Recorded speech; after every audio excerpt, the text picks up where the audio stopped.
Good morning student. विद्यार्थियों, last तासिका में हमने लेखिका और कवयित्री सुभद्रा कुमारी चौहान इनका हमने हिंग वाला इस पाठ का अध्ययन किया और इस कहानी के माध्यम से, इस पाठ के माध्यम से हमें पता चला कि कोई भी धर्म गलत शिक्षा नहीं देता। सभी धर्म अच्छी शिक्षा देते हैं, लेकिन कुछ गिने चुने लोगों के कारण समाज में अशांति फैलती है। इसलिए हमें सर्वधर्म समभाव को जताना है, सर्वधर्म समभाव के साथ ही हमें रहना है। तो इस तासिका में हम कदम मिलाकर चलना होगा इस कविता का अध्ययन करने वाले हैं। इस कविता के कवि है अटल बिहारी वाजपेयी, हमारे भारत के पूर्व प्रधानमंत्री। आइए विद्यार्थियों, अटल बिहारी वाजपेयी के बारे में जानकारी लेते हैं और कविता का अध्ययन करते हैं। अटल बिहारी वाजपेयी, इनका जन्म 25 दिसंबर 1924 में ग्वालियर मध्य प्रदेश में हुआ और उनकी मृत्यु 16 अगस्त 2018 में हुई। तो यह हमारे भारत के पूर्व प्रधानमंत्री थे। अटल बिहारी जी एक कवि, पत्रकार एवं प्रखर वक्ता भी थे। उनकी रचनाएं राष्ट्र प्रेम, एकता से ओजपूर्ण थी। उनकी प्रमुख कृतियां मेरी 51 कविताएं, यह कविता का संग्रह, कुछ लेख, कुछ भाषण, बिंदु बिंदु विचार, अमर बलिदान, यह गद्य रचनाएं हैं। आदि साहित्य उन्होंने लिखा है और हमारे भारत के लिए महत्वपूर्ण योगदान इन्होंने दिया है। प्रस्तुत कविता में, इस नवगीत में कवि वाजपेयी जी का कहना है कि जीवन में चाहे सुख हो या दुख, परिस्थितियां अनुकूल हो या प्रतिकूल, हमें सदैव कदम से कदम मिलाकर आगे बढ़ना है। तो इस तरह कवि ने हमें बहुत अच्छा संदेश दिया है कि कितनी भी मुश्किलें आए, बाधाएं आए और परिस्थिति हमें कैसे भी मिले, चाहे अनुकूल या प्रतिकूल, हमें पीछे नहीं हटना है, हमें हमेशा आगे बढ़ना है। तो हमें हमेशा गतिशील रहने के लिए यह प्रेरक संदेश कवि अटल बिहारी वाजपेयी जी ने दिया है। तो विद्यार्थियों, यहाँ पर हम रुकते हैं, ब्रेक लेते हैं। आप भी आए एक्सरसाइज करो। अगली तासिका में हम कविता को शुरुआत करते हैं। Okay, thank you. Good morning student. विद्यार्थियों, लास्ट तासिका में हमने कदम मिलाकर चलना होगा इस कविता के कवि अटल बिहारी वाजपेयी जी, इनका हमने परिचय देखा और इस कविता के माध्यम से कवि ने हमें संदेश दिया है कि हमारे लिए परिस्थितियाँ कैसी भी आए, अनुकूल या प्रतिकूल, हमें सदैव कदम से कदम मिलाकर आगे बढ़ना चाहिए। तो विद्यार्थियों, अब हम कविता को शुरुआत करते हैं। कदम मिलाकर चलना होगा, कवि अटल बिहारी वाजपेयी। पहला पद्यांश देखिए। बाधाएं आती है आए, घिरे घिरे प्रलय की घोर घटाए, पाँव के नीचे अंगारे, सिर पर बरसे यदि ज्वालाएं, निज हाथों से हंसते हंसते आग लगाकर जलना होगा, कदम मिलाकर चलना होगा। ध्यान से एक बार फिर से सुने। बाधाएं आती है आए, घिरे प्रलय की घोर घटाए, पाँव के नीचे अंगारे, सिर पर बरसे यदि ज्वालाएं, निज हाथों से हंसते हंसते आग लगाकर जलना होगा, कदम मिलाकर चलना होगा।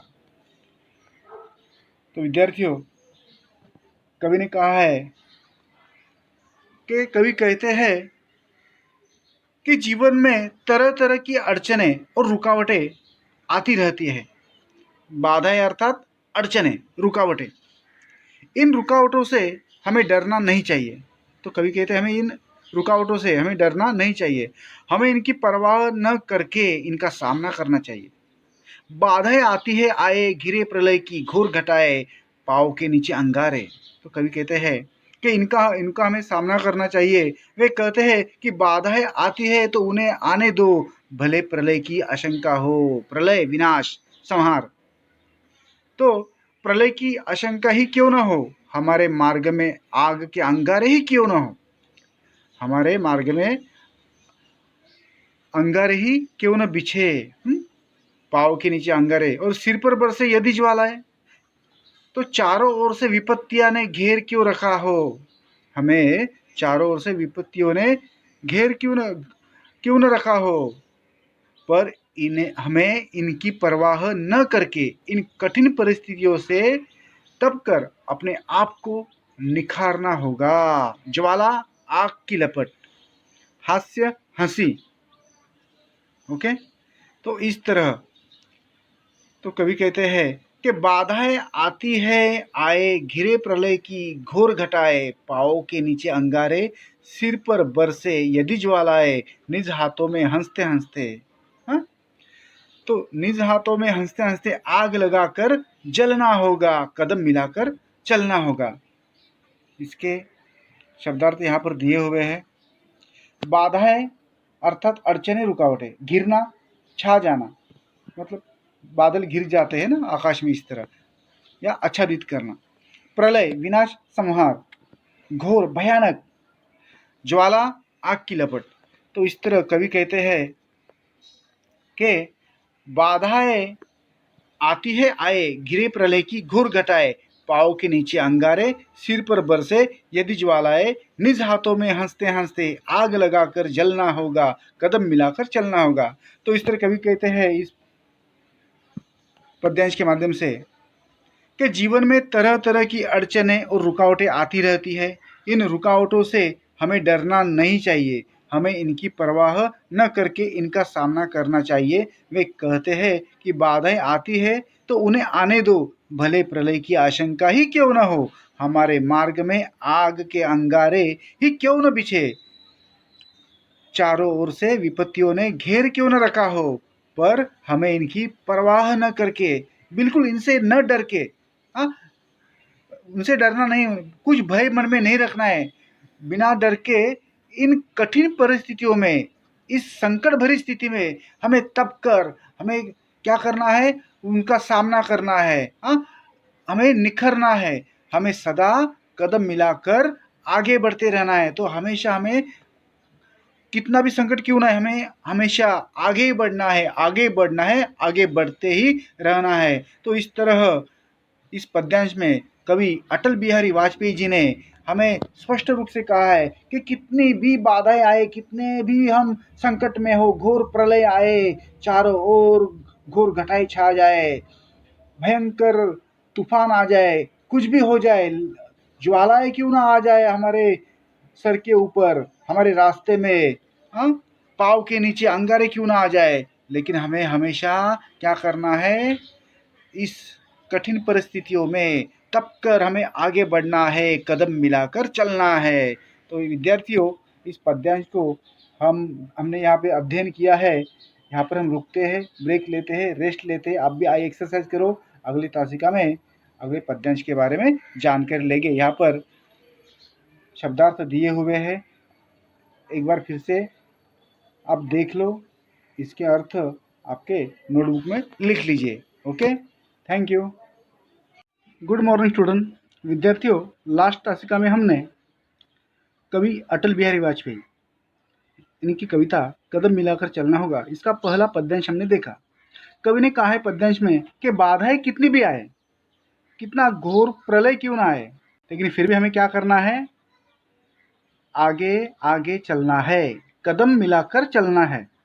ओके, तो विद्यार्थियों, अब हम इसके आगे का पद्यांश देखते हैं। कविता है हमारी कदम मिलाकर चलना होगा और कवि है अटल बिहारी वाजपेयी। हास्य रुदन में, तूफानों में, अमर असंख्यक बलिदानों में, उद्यानों में, वीरानों में, अपमानों में, सम्मानों में, उन्नत मस्तक उभरा सीना, पीड़ाओं में पलना होगा, कदम मिलाकर चलना होगा। एक बार फिर से ध्यान से सुनिए। हास्य रुदन में, तूफानों में, अमर असंख्यक बलिदानों में, उद्यानों में, वीरानों में, अपमानों में सम्मानों में, उन्नत मस्तक उभरा सीना, पीड़ाओं में पलना होगा, कदम मिलाकर चलना होगा। तो इस तरह विद्यार्थियों, कवि अटल बिहारी वाजपेयी जी ने इस पद्यांश में कवि कहते हैं कि जीवन में परिस्थितियां सदा एक सी नहीं रहती। परिस्थितियां मतलब सदा एक सी का अर्थ है एक तरह की, जैसे सुख तो सुख ही नहीं रहता, दुख तो दुख ही नहीं रहता। तो कभी खुशियों का माहौल होता है तो कभी गम का। तो कभी कहते हैं कि जीवन में कभी कभी ऐसी उथल पुथल की स्थिति आ जाती है, हंसने की, रोने की, तूफानों की। ओके, हास्य अर्थात हंसी, ओके, रुदन अर्थात रोना। तो इस तरह की जीवन में उथल पुथल आ जाती है, तो कभी त्याग और बलिदान की भी हमें आवश्यकता पड़ती है। उद्यानों में अमर असंख्यक बलिदानों में, अमर का अर्थ है न मरने वाला। तो कभी कभी जिसकी हम गिनती नहीं कर सकते, असंख्यक, जिसकी हम गिनती नहीं कर सकते, बलिदान यानी कुर्बानी। तो त्याग और बलिदान की कभी कभी आवश्यकता पड़ती है। तो कभी जीवन में हरियाली ही हरियाली होती है। उद्यानों में, उद्यान कैसे होते हैं? हरियाली भरे उद्यान होते हैं ना। देखो उद्यान का यहाँ पर चित्र है। तो उद्यानों में हरियाली हरियाली होती है, कभी कभी जीवन में हरियाली हरियाली होती है। तो कभी उजाड़ और भयावह परिस्थितियों को झेलना भी पड़ता है जीवन में। मतलब अपमान सम्मान ये आते जाते रहते हैं। तो कभी अपमान भी सहन करना पड़ता है। जीवन में कभी सम्मान मिलता है तो कभी अपमान भी सहना पड़ता है, पर हमें इससे निराश नहीं होना चाहिए। तो कभी कहते हैं कैसे भी परिस्थितियां हो, अपमान हो, मान हो, सम्मान हो, हाँ, कुछ भी हो जाए, तो हमें इससे कभी हमें हारना नहीं चाहिए, हमें पीछे हटना नहीं चाहिए। जीवन में इस तरह के उतार चढ़ाव आते ही रहते हैं। अतः हमें जीवन में आने वाले हर प्रकार के कष्टों को सीना तानकर हिम्मत के साथ सहन करना चाहिए। तो जितनी भी तकलीफें आए, उन्नत अर्थात ऊंचा, उन्नत अर्थात ऊंचा, उभरा सीना, सीना अर्थात छाती। तो हमें सीना तान कर हिम्मत के साथ सहन करना चाहिए। हमें सदा कदम से कदम मिलाकर आगे निरंतर बढ़ते रहना चाहिए। तो इस तरह कवि ने इसलिए कहा है कि हास्य रुदन में, तूफानों में, अमर असंख्यक बलिदानों में, उद्यानों में, वीरानों में, अपमानों में, सम्मानों में, उन्नत मस्तक उभरा सीना, पीड़ाओं में पलना होगा, कदम मिलाकर चलना होगा। इस तरह कवि ने बहुत ही अच्छे ढंग से यहाँ पर छोटे छोटे उदाहरण देकर हमें आगे बढ़ने के लिए प्रेरित किया है। इस पाठ में, इस कविता में, पद्यांश में कुछ शब्द है: हास्य, हंसी, रुदन, रोना या विलाप करना, तूफान, हवा, जोरों की हवा रहती है उसे तूफान कहते हैं। आपने देखा होगा ना, जब हवाएं बहती है तो जोरों से। अमर, न मरने वाला, अविनाशी। बलिदान, कुर्बानी। उन्नत, ऊंचा। सीना, छाती, पीड़ा, दर्द, शारीरिक या मानसिक कष्ट हम कहते हैं उसको। वीरान यानी उजाड़। तो इस तरह हमने इस पद्यांश का अध्ययन किया। हम यहाँ पर रुकते हैं, रेस्ट लेते हैं, ब्रेक करते हैं। आप भी आइए, एक्सरसाइज कीजिए, इस वीडियो को एक बार फिर से देखिए। Okay, thank you.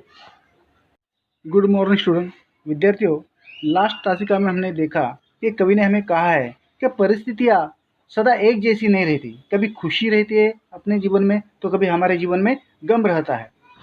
तो यह जीवन का तो दस्तूर है कि सुख दुख आते जाते रहते हैं, लेकिन हमें इनसे डरना नहीं है, हार माननी नहीं है।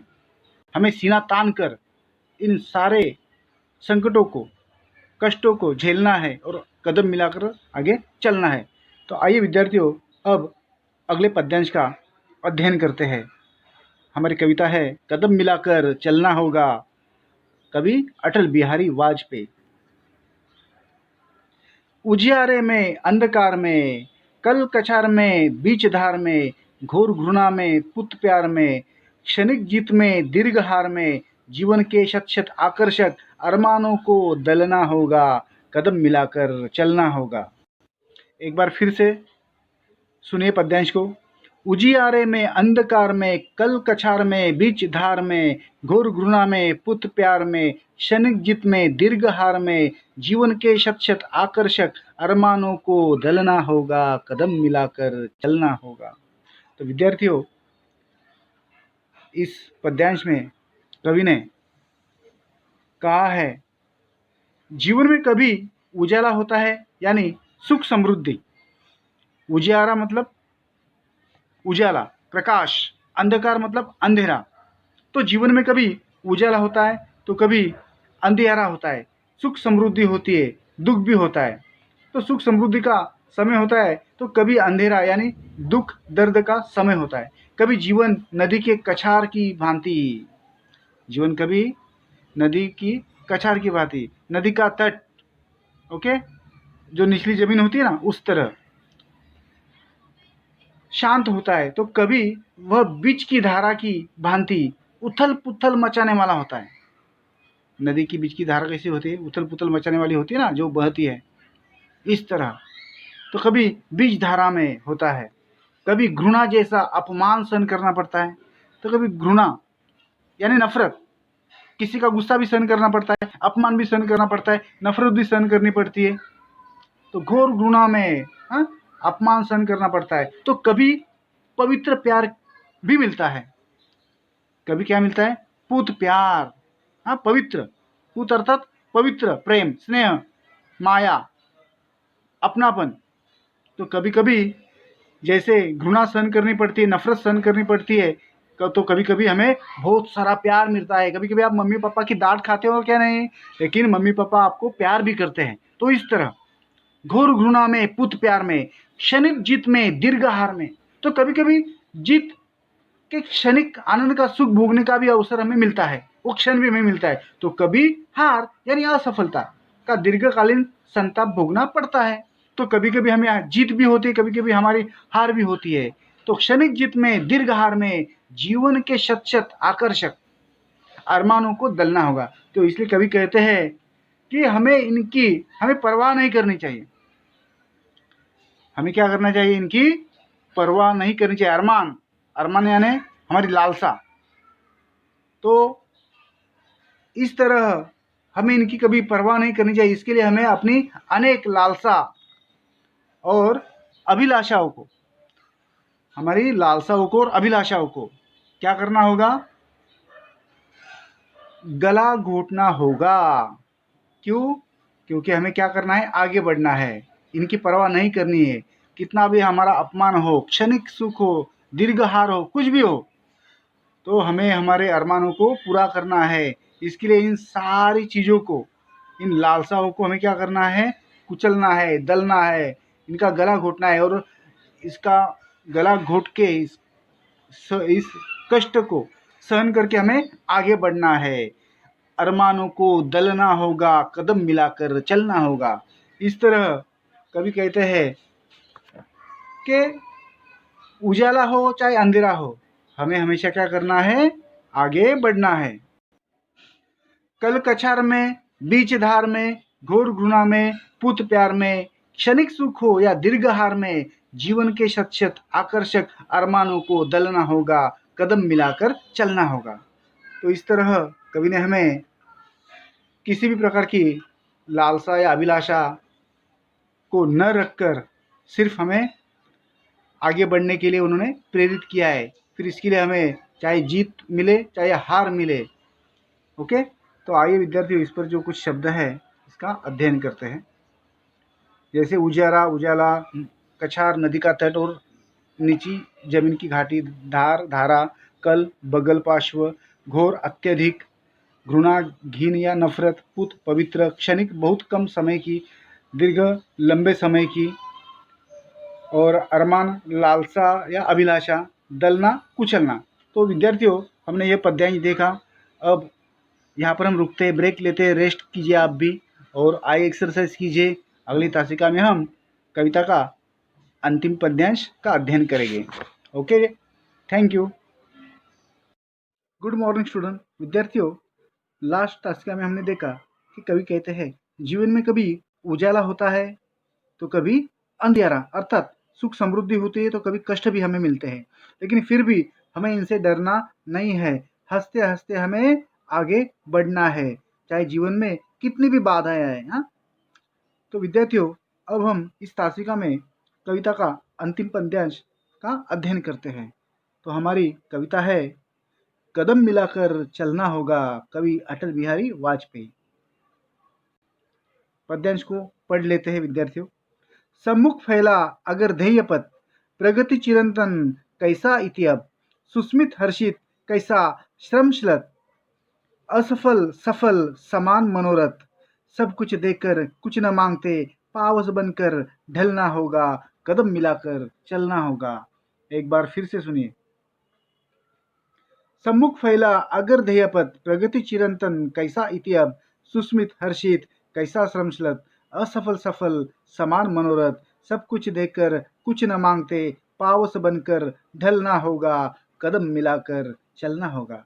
तो इस तरह विद्यार्थियों, इस पद्यांश में कवि अटल बिहारी वाजपेयी जी ने कहा है कि हमारे समक्ष हमारे उद्देश्य को मार्ग यदि प्रशस्त हो, सम्मुख हमारे सामने, हमारे आगे जो मार्ग है, उस मार्ग पर हमें निरंतर चलना है, प्रगति और चलना है। हमारा जो भी ध्येय है, उस ध्येय को हमें पाना है। तो अब इति नहीं है, इति का अर्थ समाप्ति, प्रगति का अर्थ उन्नति। तो अब प्रगति की ओर हम अगर जा रहे हैं, हमारे उद्देश्य की ओर जा रहे, हमारा ध्येय हमारे सामने है, तो अब समाप्ति नहीं है, इसका अंत होने वाला नहीं है। सुस्मित हर्षित श्रमश्लत, तो कवि कहते हैं विद्यार्थियों कि हंसी खुशी प्रसन्नता का माहौल में अब थकान कैसी, असफलता और सफलता दोनों एक जैसी है। सफलता और असफलता कैसी है, दोनों एक जैसी है। सुस्मित अर्थात सुंदर, हर्षित अर्थात प्रसन्न। तो ये सारे प्राचीन पुराने, ये सारे जो भी हमारे सामने मेहनत कष्ट, हाँ, जो हमने किए हैं या बरसों से हो रहा है ये सब, तो इसमें सफल असफल हमें मानना नहीं है। तो हमें क्या करना है, हमेशा हमारे लिए ये दोनों भी कैसे है, एक समान है, इसमें कोई अंतर नहीं है। इसलिए कवि कहते हैं कि पावस, पावस के समान, कवि कहते हैं पावस के समान, पावस अर्थात वर्षा ऋतु, पावस के समान बनकर ढलना होगा। देखो ना, बारिश देखो ना, गिरते है क्या नहीं, वो सोचती है क्या मैं कहाँ गिरने वाली हूँ, मैं कहाँ बरसने वाली हूँ, वह कुछ भी सोचती नहीं है। तो वह बरसने का काम करती है। इस तरह हमें पावस के समान, वर्षा ऋतु के समान क्या करना होगा, हमें ढलना होगा, बहना होगा, आगे बढ़ना होगा, कदम मिलाकर चलना होगा। इसलिए कवि कहते हैं कि हमें पावस के समान सब कुछ निछावर कर देना है और बदले में कुछ नहीं मांगना है। हमें कोई भी चीज करते समय स्वार्थ की भावना मन में नहीं रखनी है, स्वार्थ को हमें हमारे मन से हटा देना है। सबको केवल प्यार बांटना होगा, सबको मदद करनी है, सहायता करनी है बिना स्वार्थ के, और हमें सदा कदम से कदम मिलाकर आगे ही आगे बढ़ते रहना है। तो इस प्रकार कवि ने स्पष्ट रूप से कहा है कि हम अगर किसी को सहायता मदद करते हैं कोई भी, तो हमें मन में स्वार्थ नहीं रखना है, प्रसन्नता पूर्वक हमें उसे साथ देना है, जैसे वर्षा ऋतु का उन्होंने उदाहरण दिया है। तो इस तरह विद्यार्थियों, हमने इस कविता का अध्ययन किया है। कुछ शब्दार्थ है इसमें, देखिए, ध्येय, उद्देश्य, प्रगति, उन्नति, आगे की ओर बढ़ना, चिरंतन, पुराना, प्राचीन, बहुत दिनों से चला आने वाला, सुस्मित, सुंदर, हास्ययुक्त, इति, समाप्ति, अतः, अंत, हर्षित, प्रसन्न, श्रम, परिश्रम, मेहनत, श्लथ, थका हुआ, भ्रांत, मनोरथ, मन की कामना, अभिलाषा, पावस, वर्षा ऋतु, ढलना, बहना। तो इस प्रकार हमने आज इस तासिका में इस कविता का कदम मिलाकर चलना होगा अंतिम पद्यांश का अध्ययन किया। आप ये वीडियोस एक बार फिर से देखिए, शब्दार्थ को ठीक तरह से पढ़िए, नोटबुक में लिखिए, प्रॉपर प्रैक्टिस कीजिए। लेसन 2-3 टाइम रीड कीजिए, पोएम 2-3 टाइम रीड कीजिए, ओके। और आई एक्सरसाइज कीजिए, रेस्ट लीजिए, ब्रेक लीजिए। अगली तासिका में हम अगले भाग का अध्ययन करेंगे। ओके विद्यार्थियों, थैंक यू।